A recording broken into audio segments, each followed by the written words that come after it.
আসসালামু আলাইকুম প্রিয় শিক্ষার্থীরা, আশা করছি তোমরা প্রত্যেকে অনেক ভালো রয়েছো। আমি ফারুকি আছি তোমাদের সাথে। আমরা এখন শিখব জ্যামিতিক কোণ। ধরো তোমাকে বলা হলো যে কোণ কত প্রকার, তাহলে তোমরা যেই কাজটা করো সরাসরি বলে দাও যে 3 প্রকার, কোনো কিছু না বুঝি, যে সূক্ষ্মকোণ, স্থূলকোণ এবং সমকোণ। তো আজকের পর থেকে আর এই কাজটা তোমরা করবে না। কেন করবে না তার কারণটা দেখো। কোণ হচ্ছে মূলত 2 প্রকার, ঠিক আছে? একটা হলো ত্রিকোণমিতিক কোণ, আরেকটা হচ্ছে জ্যামিতিক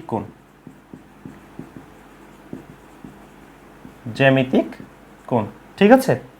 আচ্ছা, এই যে ত্রিকোণমিতিক কোণ, এই ত্রিকোণমিতিক কোণ হতে পারে -∞ থেকে +∞ পর্যন্ত, অর্থাৎ এর কোনো নির্দিষ্ট লিমিট নেই। কিন্তু এই যে জ্যামিতিক কোণ, এই জ্যামিতিক কোণের নির্দিষ্ট একটা লিমিট আছে, অর্থাৎ এই কোণটা হবে 0 ডিগ্রি থেকে 360 ডিগ্রি পর্যন্ত। বুঝতে পেরেছ?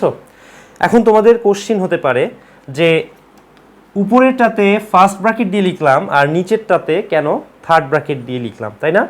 দেখো, তোমরা অনেকেই ব্যবধি সম্পর্কে জানো না। মনে রাখবে, যদি দুটো সংখ্যা এমন থাকে, ধরো যে 2,10 দেওয়া আছে ফার্স্ট ব্র্যাকেট, যদি এরকম থাকে তার মানে তোমাকে বলা হচ্ছে যে x 10 এর থেকে ছোট এবং 2 এর থেকে বড়, অর্থাৎ এই ব্যবধিটার মধ্যে x সংখ্যক সংখ্যা আছে, যে সংখ্যাগুলো 2 এর থেকে বড় এবং 10 এর থেকে ছোট, সেই সংখ্যাগুলোই x, এবং সেই সংখ্যার ব্যবধি রূপ, ইন্টারভাল রূপ হচ্ছে এইটা। বুঝতে পেরেছ? তার মানে কি, সংখ্যা রেখায় যদি আমি দেখতে চাই, তাহলে এখানে হচ্ছে 0, এখানে ধরো 2, এখানে ধরো 10, এখানে হচ্ছে +∞, -∞, অর্থাৎ অসীম। আচ্ছা, তাহলে 2 বাদে 10 বাদে 2 ও 10 এর মধ্যবর্তী। খেয়াল করো তো, এখানে কি ইকুয়াল আছে? ইকুয়াল নেই। আচ্ছা, তাহলে কি এটার মধ্যে কতগুলো সংখ্যা আছে বলো তো? অসীম সংখ্যক সংখ্যা আছে, কারণ 2 থেকে 10 পর্যন্ত শুধু রাউন্ড ফিগার নাম্বার না, যে 3, 4, 5, 6, 7, 8, 9 এই কয়েকটা সংখ্যা, তা কিন্তু না। তুমি যদি 2 এর পরের সংখ্যা শুরু করো, যে 2.001, 2.00001, 2.0000123, 2.12345, দশমিকের মধ্যেই যদি 2 আর 3 এর মধ্যে কতটি সংখ্যা তোমাকে বলা হয়, তাহলেই তো অসীম সংখ্যক সংখ্যা হবে, তাই না? আমরা আনলিমিটেড সংখ্যা এভাবে করে লিখতে পারি। আচ্ছা, এরপরে আসো মেইন আলোচনায়। যদি এরকম থাকে যে থার্ড ব্র্যাকেট অফ 2, ধরো 10 এভাবে করে দেওয়া যদি থাকে, এটা মানে হলো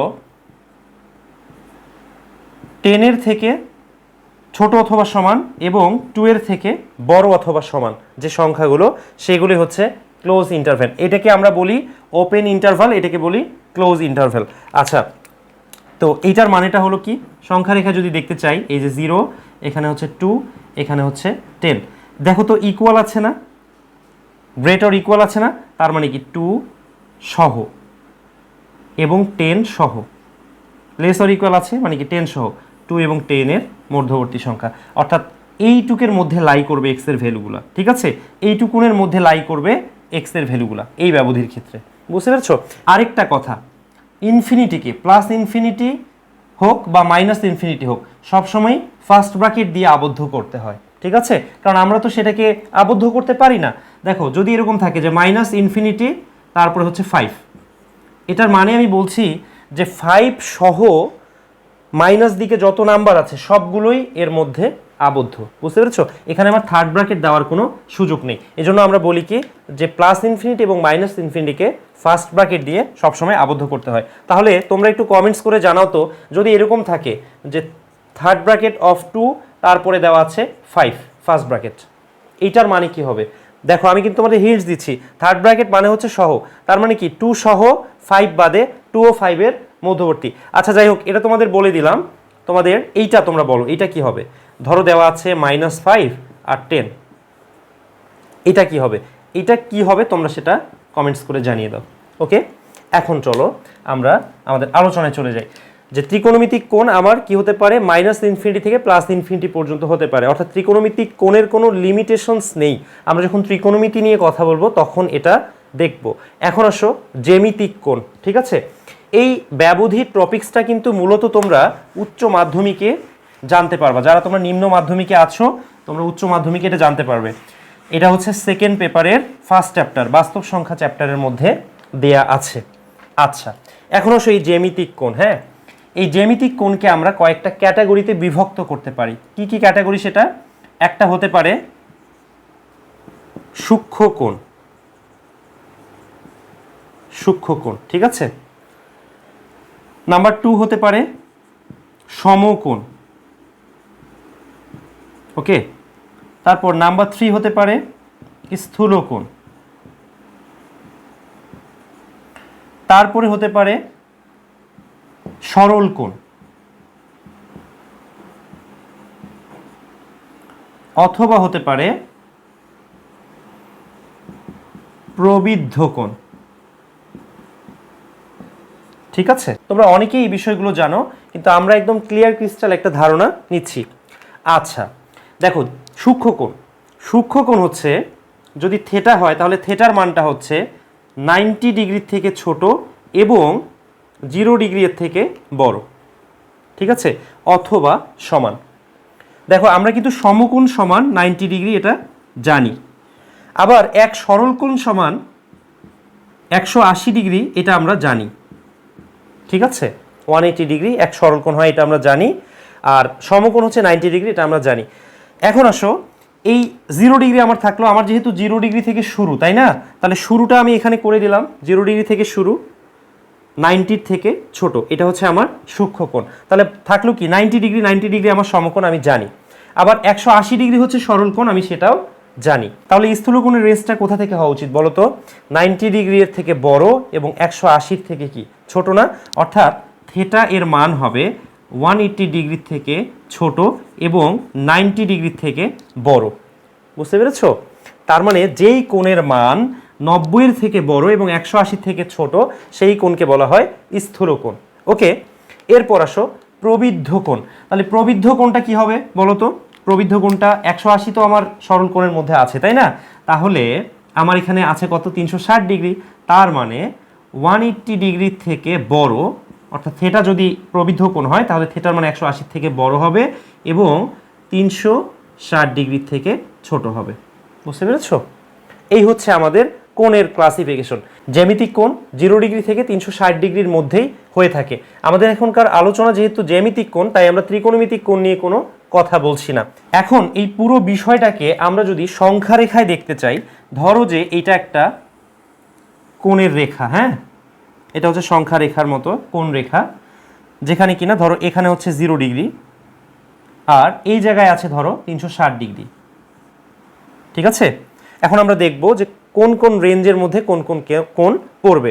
দেখো এখানে আমার আছে ধরো 90 ডিগ্রি, হ্যাঁ 90 ডিগ্রি, আবার এখানে আছে ধরো 180 ডিগ্রি। আমার তো পার্টিশন টোটাল এই দুটোই, তাই না, অর্থাৎ আমার টোটাল পার্টটা কয়টা? 1 2 3, এই তিনটাই তো আমার পার্ট। আচ্ছা, যেই কোণটা 90 ডিগ্রি, ধরো যে এই জায়গায় আছে 90 ডিগ্রি, ঠিক আছে, সেইটা সমকোণ আমি সেটা জানি, ওকে। মানে কি এই যে একদম 90 ডিগ্রি চাঁদার সাহায্যে এখানে আমরা 90 পাবো, এই জায়গায় ডিজিটটা পাবো কত? 90 ডিগ্রি, তাই না, একটা আরেকটার উপর লম্ব। আচ্ছা এখন আসো 180 ডিগ্রি, 180 ডিগ্রি, এই 180 ডিগ্রি যেটা সেটা হচ্ছে কি সরল কোণ, তাই না, অর্থাৎ একদম যদি এরকম থাকে, ধরো ও বিন্দুতে যদি তোমাকে বলে যে কত কোণ উৎপন্ন করেছে এ ও বি, এই কোণ অফ এ ও বি এর মান হবে কত? 180 ডিগ্রি, 180 ডিগ্রি, তাই না। আচ্ছা এরপর তাহলে খেয়াল করো তো, বাদ থাকলো কি 0 ডিগ্রি থেকে 90 ডিগ্রি, মানে 90 ডিগ্রি আমার যেহেতু একবার হয়ে গিয়েছে, তার মানে কি আমার 0 ডিগ্রি থেকে 90 ডিগ্রি একটা রেঞ্জ আছে, তার মানে এই যে 0 ডিগ্রি সহ 90 ডিগ্রির আগ পর্যন্ত, বুঝতে পেরেছো, 0 ডিগ্রি থেকে 90 ডিগ্রির আগ পর্যন্ত এই যে রেঞ্জটা আছে এইটা হচ্ছে আমার কি সূক্ষ্মকোণ। আমি যদি ব্যবধির সাহায্যে এটাকে দেখতে চাই তাহলে আমি কি করব বলো তো? 0 সহ 90 ডিগ্রি বাদে, ঠিক আছে। যদি ব্যবধির সাহায্যে দেয় তাহলে আমরা এভাবে লিখব যে 0 ডিগ্রি সহ 90 ডিগ্রি বাদে, ফার্স্ট ব্র্যাকেট আছে মানে বাদে, 0 ডিগ্রি আছে মানে কি সহ, অর্থাৎ 90 ডিগ্রি বাদে 0 ডিগ্রি সহ, এইটুকুনের মধ্যে আছে কি সূক্ষ্মকোণ, 90 ডিগ্রিতে আছে কি সমকোণ। এরপরে আসো তো স্থূলকোণ। স্থূলকোণ তাহলে কত থেকে কত? 90 ডিগ্রি বাদে 90 বাদে 90-র পর থেকে 180-র পূর্ব পর্যন্ত, অর্থাৎ 90 ডিগ্রি বাদে 180 ডিগ্রি বাদে মাঝখানে যে কোণটা, তাই না, 90 180-র মাঝখানে, অর্থাৎ এই যে এইটুকুর মধ্যে যে কোণটা আছে সেই কোণটা কি হবে, স্থূলকোণ। ওকে, এটা হচ্ছে স্থূলকোণ। এরপরে কি থাকলো বলো তো, সরল কোণ তো আমি জানি যে 180 ডিগ্রি, যেটা সেটা সরল কোণ। তাহলে 180 ডিগ্রি তো আমি নিয়ে ফেলেছি, 180 ডিগ্রির পরবর্তী 360 পর্যন্ত যে কোণটা সেটাকে বলা হয় প্রবৃদ্ধ কোণ, অর্থাৎ 360 ডিগ্রি সহ এবং 180 ডিগ্রির পূর্ব পর্যন্ত, 180-র পূর্ব পর্যন্ত এবং 360 ডিগ্রির সহ যেই কোণটা, এটা হচ্ছে আমার প্রবৃদ্ধ কোণ। দেখো শূন্য আমি এখানে নিয়ে ফেলেছি, আবার রিভাইজ করি চলো। 0 থেকে 90-র আগ পর্যন্ত এই কোণটা হচ্ছে সূক্ষ্ম কোণ, 90 ডিগ্রি যখন হবে তখন সেটা সমকোণ, 180 ডিগ্রি যখন হবে তখন সেটা হচ্ছে সরল কোণ, 90 ডিগ্রি বাদে 180 ডিগ্রি বাদে মাঝখানে যে কোণটা সেটা হচ্ছে স্থূলকোণ, এবং 180 যেহেতু আমরা নিয়ে ফেলেছি, 180-র পরবর্তী 360 পর্যন্ত এই কোণটা হচ্ছে প্রবৃদ্ধ কোণ। আর জ্যামিতিক কোণ হয় 0 ডিগ্রি থেকে 360 ডিগ্রি পর্যন্ত, অর্থাৎ তার রেঞ্জটা 0 ডিগ্রি থেকে শুরু হয় এবং 360-এ গিয়ে শেষ হয়। আর ত্রিকোণমিতিক কোণ আমার -∞ থেকে +∞ পর্যন্ত হয়ে থাকে। আমরা সময় সাপেক্ষে ত্রিকোণমিতিক কোণ নিয়েও ইন ডিটেলসে আলোচনা করবো ইনশাল্লাহ। আশা করি তোমরা খুব ভালো মতো প্রিয় শিক্ষার্থীরা এটা এনজয় করতে পেরেছো। Best wishes for all.